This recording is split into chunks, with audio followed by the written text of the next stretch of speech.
My hand hovered over the mouse, my chest tightening as the next photo loaded. There she was, Emma, caught mid-laugh, her head tilted toward a man whose arm was draped casually around her waist. Another photo appeared. The same man, leaning close, his lips brushing hers in a dimly lit hotel room. My stomach churned. I scrolled faster now, desperate to stop yet compelled to see it all. Each image unraveled more of the story, her smile, their intimacy, the undeniable truth staring back at me. And then, one final photo, Emma, her hand outstretched, holding a room key. The number printed clearly across it sent a chill down my spine. That was when I heard it, the creak of footsteps just outside the door. But let's go back to the beginning. It's funny how the mind clings to routines, even when they start to feel wrong. For years, my mornings followed a comforting rhythm, the alarm ringing at 6:30 a.m., the smell of coffee wafting through the house, and Emma humming softly as she prepared breakfast. It wasn't much, but it was ours. Lately, though, something had shifted. I couldn't pinpoint the exact moment it began, but it was there, an intangible weight in the air. Emma still hummed, but the melody was absent-minded, as if her mind was somewhere else. "Morning," I said one Tuesday as I walked into the kitchen. She was already dressed, her phone in one hand and a mug of tea in the other. "Morning," she replied, flashing me a quick smile before glancing back at her screen. "I've got a meeting early today. Don't wait for me for dinner, okay?" It wasn't the first time she'd said that recently. "Another late one?" I asked, trying to keep my tone light. "Yeah, lots going on at the office." Her explanation was plausible enough.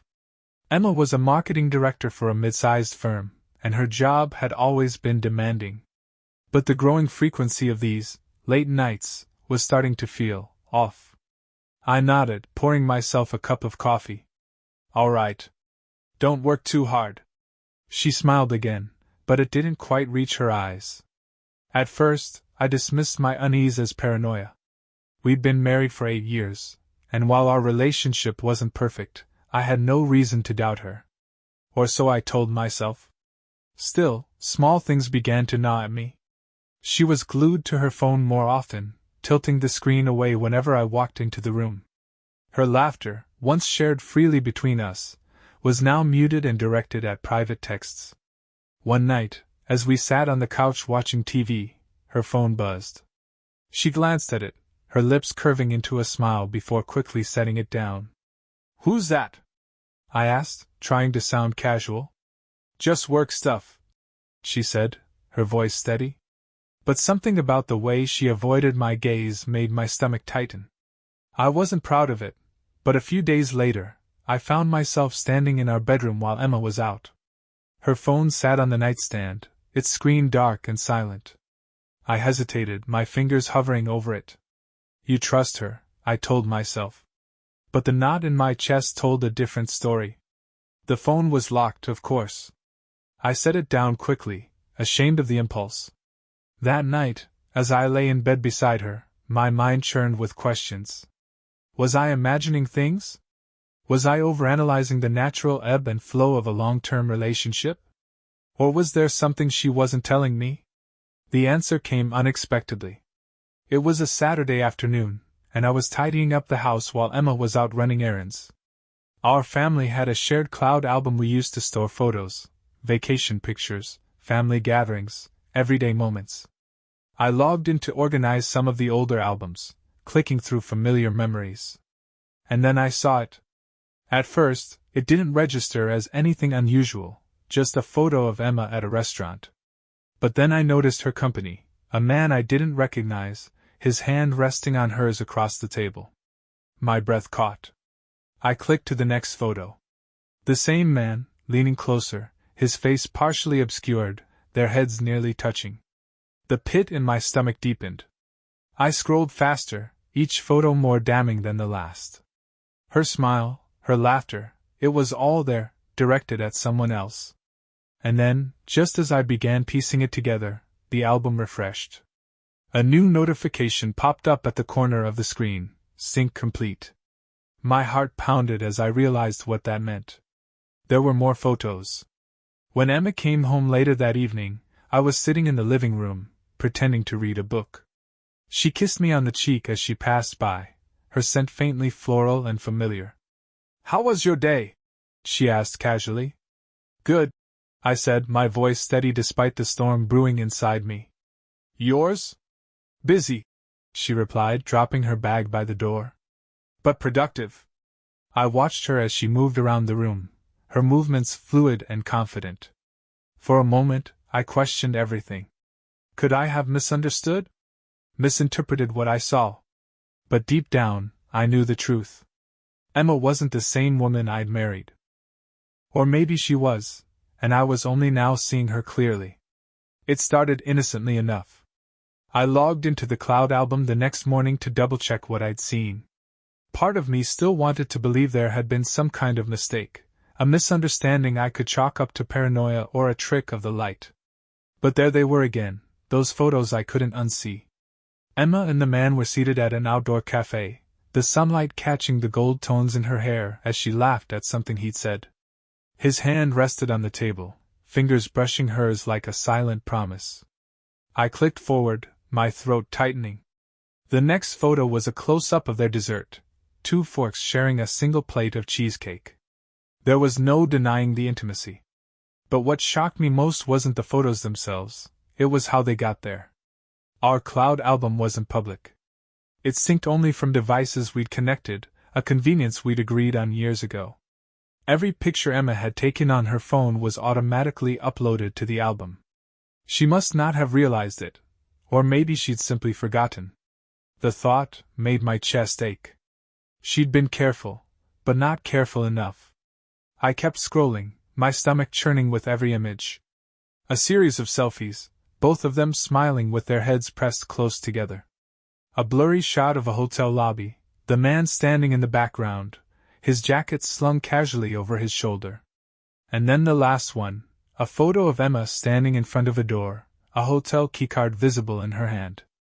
My mind raced, overwhelmed by questions. Where had these photos been taken? How long had this been going on? I grabbed my phone and began to search. The hotel logo on the keycard was small but distinct.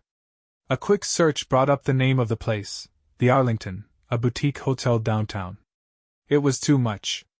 I closed the laptop and leaned back in my chair, pressing the heels of my hands against my eyes. My heart was pounding so hard I could hear it, a relentless drumbeat of betrayal. That night, I couldn't bring myself to say anything. Emma seemed relaxed when she came home, completely unaware of what I'd uncovered. She asked about my day, told me about a new project at work, and kissed me goodnight like nothing was wrong. I lay awake for hours, staring at the ceiling, my mind spinning. Should I confront her now? Demand an explanation? Or should I wait, gather more evidence, make sure there was no way she could deny it? I felt sick to my stomach, trapped in a reality I didn't want to believe. Over the next few days, I found myself consumed by the need to know more. I dug into the cloud album, checking for other photos, other hints. But there was nothing new. The Arlington Hotel. The name stuck in my head, haunting me like a ghost. Finally, I decided to take action. One afternoon, I left work early and drove downtown. The hotel was just as sleek and modern as the photos had suggested, its glass facade gleaming in the sunlight. I walked into the lobby, my heart pounding. The receptionist greeted me with a polite smile. "Hi," I began, my voice steadier than I felt. "I think my wife stayed here recently, but she mentioned she might have left something behind. Could you check for me?" The receptionist raised an eyebrow but nodded. "What's her name?" "Emma Carter." I hesitated. She might have checked in with a friend. "I don't remember his name." Her fingers danced across the keyboard. After a moment, she frowned. "I'm sorry, sir, but we don't have a record of that name in our system." I blinked, confused. "Are you sure? Maybe it was under his name instead.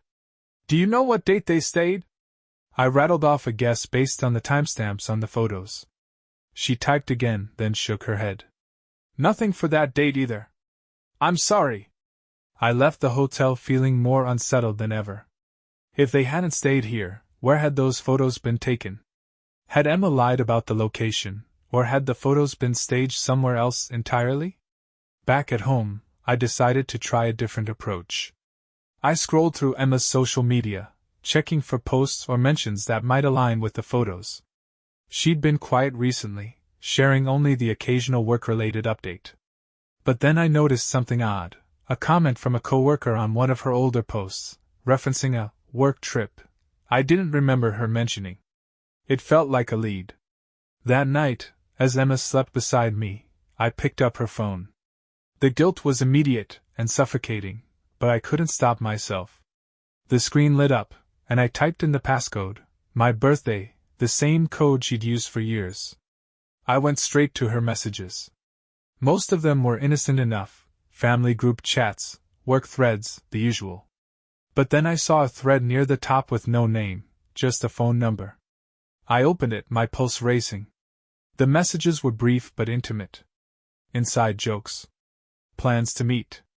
A casual, "I miss you," that made my blood run cold. And then, at the bottom, a photo of the two of them, taken at the same cafe from the Cloud album. Confronting someone you love isn't as simple as you'd think. It's not like in the movies, where anger overrides pain, and you demand answers with righteous indignation. No, in real life, it's messy, hesitation, fear, and the weight of what those answers might destroy. I spent 2 days rehearsing what I'd say to Emma. 2 nights lying awake, staring at the ceiling, playing every possible outcome in my head. Would she deny it? Would she break down and confess? Or worse, would she admit it without remorse? When the moment finally came, I wasn't ready. It was a Friday evening. Emma walked in the door, her bag slung over one shoulder, looking as calm and composed as ever. "Hey," she said, dropping her keys on the counter. "What's for dinner?" I stood in the kitchen, my hands gripping the edge of the counter so tightly my knuckles turned white. "Emma," I said, my voice flat. "We need to talk." She paused, turning to look at me. "What's wrong?" The casual concern in her voice almost made me second-guess myself. "Almost." "I know," I said simply, meeting her gaze. Her brow furrowed. "You know what?" I pulled out my phone and opened the Cloud album, my hands trembling slightly. I tapped the first photo and held it up for her to see. "This." Her eyes widened as she took in the image. For a moment, she was perfectly still, her expression unreadable. Then she blinked, her face flushing as she looked away. "Where did you get that?" she asked, her voice barely above a whisper. "It's synced to the Cloud album," I said, my tone hardening. "The one we both use.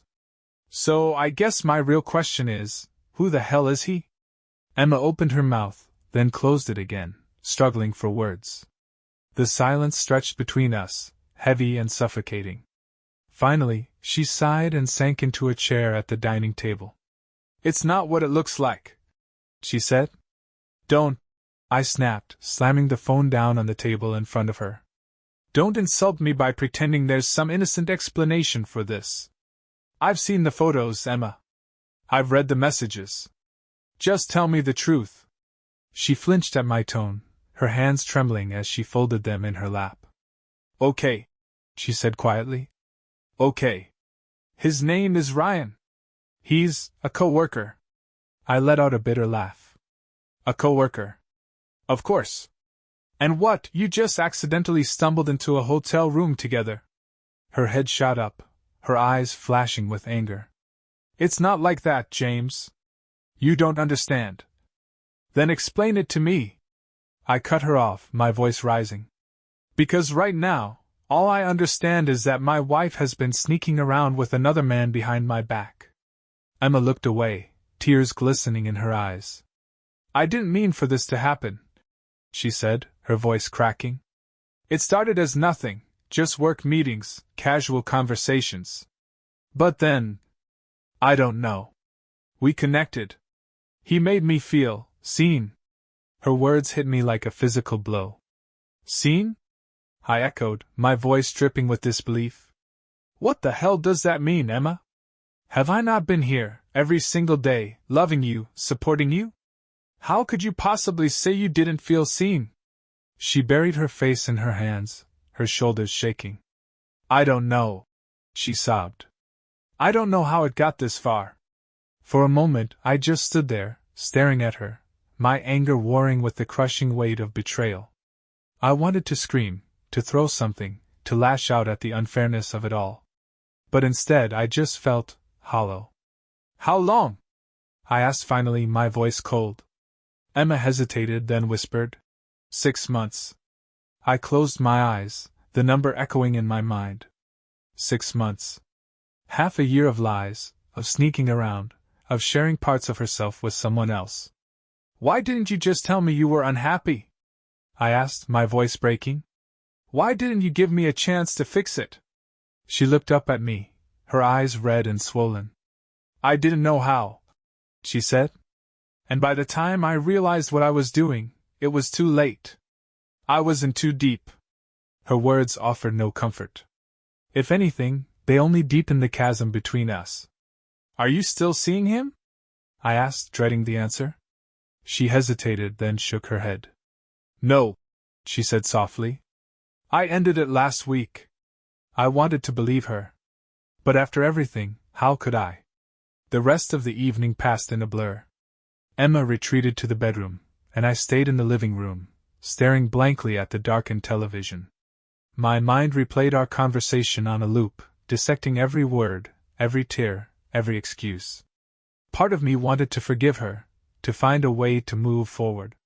But another part of me, angrier, louder, wanted to walk away and never look back. As the hours ticked by, I realized that forgiveness wouldn't come easily, if at all. Trust had been shattered, and no matter how much I wanted to, I couldn't just sweep this under the rug.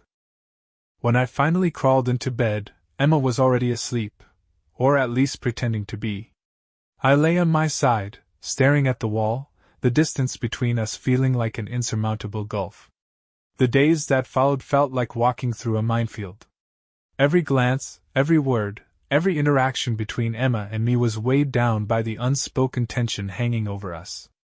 We were two strangers sharing the same space, navigating a fragile truce that neither of us truly understood. Emma tried, in her way, to bridge the gap. She cooked dinner more often, left little notes for me like she used to in the early days of our marriage. But every gesture felt hollow, as if she was trying to plaster over a wall that had already crumbled.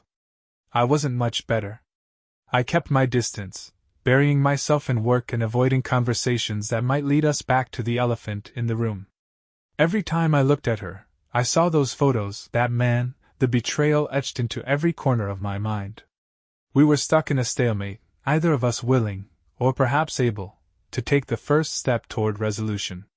One evening, about a week after the confrontation, I came home to find Emma sitting at the dining table, a glass of wine in front of her. She looked up as I walked in, her expression guarded. "Can we talk?" she asked, her voice quiet. I hesitated, my instinct to retreat warring with the part of me that wanted answers. Finally, I nodded and sat down across from her. She took a deep breath, her hands trembling slightly as she clasped them together. "I've been thinking a lot about everything," she began. "And I want to be honest with you." My stomach tightened. Honesty. The word felt like a cruel joke, considering everything that had already happened. "I'm not going to make excuses," she continued. "What I did was wrong. I hurt you in ways I can't even begin to understand, and I hate myself for it." Her voice broke, and she looked away, her eyes glistening with tears. "But I need you to know that it wasn't about you, James. It was never about you. This mess is about me and my own insecurities, my own failures." I stared at her, torn between anger and a flicker of empathy. "Then why didn't you talk to me?" I asked, my voice sharper than I intended. "Why didn't you tell me what you were feeling instead of running to someone else?" She flinched but didn't look away. "Because I was scared," she admitted. "Scared of disappointing you, of admitting that I wasn't happy. Ryan, he was an escape, a distraction. He made me feel like I wasn't failing." Her words stung, but there was a raw vulnerability in her voice that gave me pause. "Do you even want to fix this?" I asked, my throat tight. Or are we just going through the motions? She reached across the table, her hand hovering over mine before she pulled it back. I do, she said, her voice trembling. I want to fix this. But I don't know if I deserve the chance. That night, I lay awake replaying our conversation. For the first time, I felt a glimmer of something I hadn't expected: understanding. Emma's betrayal was still fresh, the wound still raw, but her words had opened a door I hadn't realized was there. It didn't erase what she'd done, but it gave me a sliver of clarity. Maybe this wasn't just about the affair. Maybe it was about something deeper, flaws in our relationship that neither of us had been willing to face. The thought was both comforting and terrifying. Over the next few days, Emma and I began talking more, not about the affair, but about us. We started small, sharing memories of the early days of our relationship, laughing over stories we hadn't told in years. It wasn't easy. There were moments when the weight of what had happened threatened to pull us under, but we pushed through. Slowly, cautiously, we began to rebuild the foundation we'd lost. But even as we worked toward healing, a part of me remained guarded. The trust we'd once shared felt like a distant memory, and I couldn't shake the nagging doubt that Emma wasn't telling me the whole truth. That doubt came to a head one afternoon when I received an unexpected email. It was from an anonymous sender, the subject line blank. At first, I thought it was spam, but curiosity got the better of me. I opened it, and my breath caught. Attached was a single photo, Emma and Ryan, standing close together in what looked like a park. She was smiling, her head tilted toward him as he whispered something in her ear.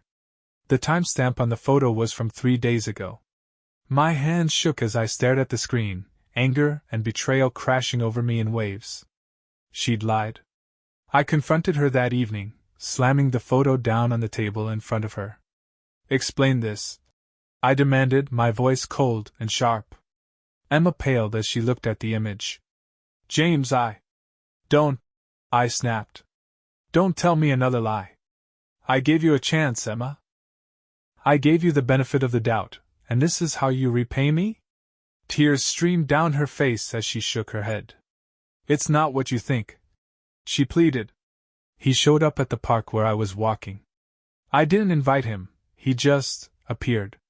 I didn't know how to get away without making a scene. Her explanation sounded desperate, and I wanted to believe her. But the damage was done.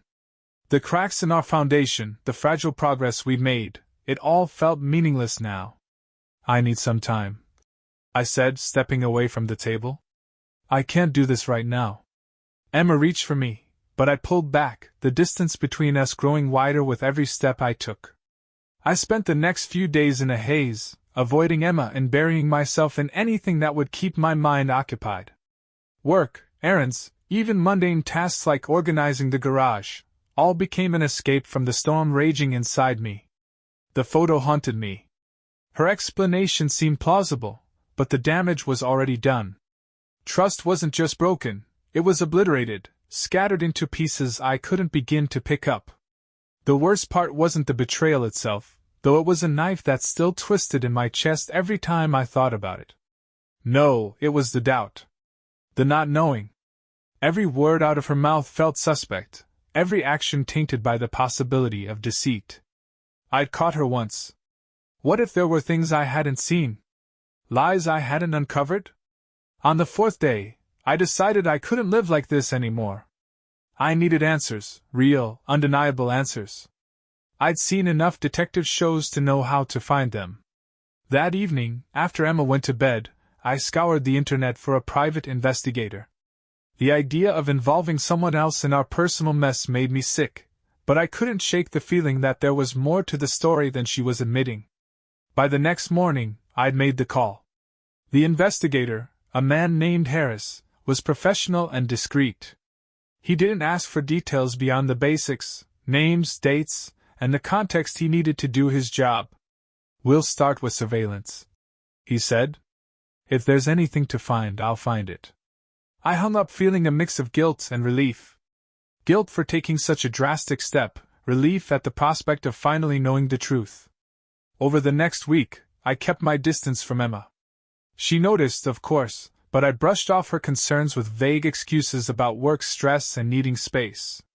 I told myself it was necessary, that it was better to wait for concrete evidence before confronting her again. But the waiting was unbearable. Every time her phone buzzed or she stepped outside to take a call, my mind spiraled with possibilities. Harris called me a week later. "I've got something," he said, his voice calm but firm. "You'll want to see this." My stomach clenched. "What is it?" "It's better if I show you in person," he replied. "Can you meet me tomorrow morning?" I agreed, dread settling like a stone in my chest. The next day, I met Harris at a small cafe downtown. He slid an envelope across the table, his expression neutral. Inside were photos, Emma, sitting in a car with Ryan. They were parked outside what looked like a bar, their heads bent close together as they talked. I flipped through the images, my hands trembling. In one, she was laughing at something he'd said. In another, his hand rested lightly on her arm. The last photo was the worst. It showed them walking into the bar together, her hand briefly brushing his as they passed through the door. "When was this taken?" I asked, my voice tight. "2 nights ago," Harris said. I felt the blood drain from my face. 2 nights ago, Emma had told me she was meeting a friend from work for drinks. I hadn't questioned it at the time, desperate to avoid another fight. Now I knew the truth. That evening, I waited for Emma to come home, the envelope of photos sitting on the coffee table in front of me. When she walked through the door, I didn't even give her a chance to speak. "We need to talk," I said, my voice low and cold. She froze, her eyes darting to the envelope. "What's that?" "Why don't you open it and find out?" I said, crossing my arms. She hesitated, then sat down and pulled the photos from the envelope. Her face went pale as she flipped through them, her hands trembling. "James," she began, but I held up a hand to stop her. "Don't," I said. "Don't even try to lie to me this time. I know you were with him. I know everything." Tears welled up in her eyes as she set the photos down. "It wasn't what it looks like," she said, her voice shaking. I let out a bitter laugh. "Of course it wasn't. It never is, right? So tell me, Emma, what is it this time? Another coincidence? Another misunderstanding?" She wiped her eyes, her voice barely above a whisper. "I went to see him because I wanted closure. I needed to end things for good." "Closure?" I repeated, incredulous. "You've had weeks to end it, Emma. Months, even. And you're telling me you needed to meet him in person to do it? At a bar?" Her silence was answer enough. "I can't do this anymore," I said, my voice breaking. "I can't keep giving you chances, only to have you throw them back in my face." She reached for me, desperation in her eyes. "James, please," she begged. "I love you. I want to fix this." I stepped back, the distance between us growing with every step. "If you loved me, Emma, you wouldn't have done this in the first place." The words hung in the air like a final blow. The house felt unbearably quiet after Emma left. The moment she walked out the door, suitcase in hand and tears streaming down her face, the weight of what had happened settled over me like a suffocating fog. I had asked her to leave, unable to face the constant reminders of her betrayal. She didn't argue, didn't plead for one more chance. She simply nodded, defeated, and packed her things. For the first time in years I was alone. At first, the silence was a relief. It gave me space to think, to breathe, to process everything that had happened. But as the days turned into weeks, the emptiness became oppressive. The house that had once been a home now felt like a hollow shell, every room echoing with memories of what had been. I avoided the living room, where we'd spent countless nights curled up on the couch. I couldn't bring myself to sit at the dining table, where we'd shared meals and laughter. Even the bedroom felt tainted, its walls bearing witness to the nights I had laid awake, grappling with the weight of her absence. The first step toward healing came unexpectedly. I was going through a box of old papers in the attic, trying to distract myself, when I stumbled across a stack of letters Emma had written to me early in our relationship. Her words were raw, unpolished, filled with a love and vulnerability that felt like a distant memory. She wrote about her dreams, her fears, her excitement for the life we were building together. Reading those letters was like opening a window to the past, a glimpse of the woman I had fallen in love with before everything went wrong. For the first time, I allowed myself to grieve, not just for the betrayal, but for the loss of what we'd had. I cried for the man I had been, for the trust that had been shattered, for the life we had built together. Emma reached out a few weeks later. She sent me an email, her words carefully chosen and painfully honest. "I know I don't deserve your forgiveness," she wrote. "But I need you to know how sorry I am. For everything. For the lies, the betrayal, the pain I've caused you. I'll regret it for the rest of my life." Her message didn't ask for a second chance, didn't beg for reconciliation. It was simply an acknowledgement of her actions and the hurt they had caused. I didn't reply. Not because I didn't feel anything, but because I didn't know what to say.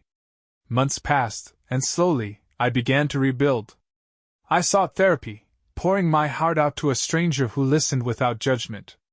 I reconnected with friends I had drifted away from, letting their support pull me out of the isolation I had wrapped myself in. Piece by piece, I began to find myself again. The pain didn't disappear, it lingered like a dull ache, a reminder of the scars left behind. But it no longer consumed me. I learned to let go of the anger, to release the resentment that had weighed me down. Forgiveness didn't come easily, and maybe it never truly would. But I realized that forgiveness wasn't about her, it was about me. About freeing myself from the chains of the past, and allowing myself to move forward. One evening, as I sat on the porch watching the sun dip below the horizon, I felt a strange sense of peace. The life I had known was gone, but in its place was the possibility of something new. Emma's betrayal had shattered my world, but it hadn't destroyed me. I was still standing, still breathing, still capable of finding joy and meaning in the days ahead. As the sky turned shades of pink and gold, I let out a long breath, releasing the last of the weight I had been carrying. Life would never be the same, but for the first time in a long time, I believed it could be better. Leave a comment with your thoughts on the story. And subscribe to our channel so you don't miss new interesting stories. See you soon.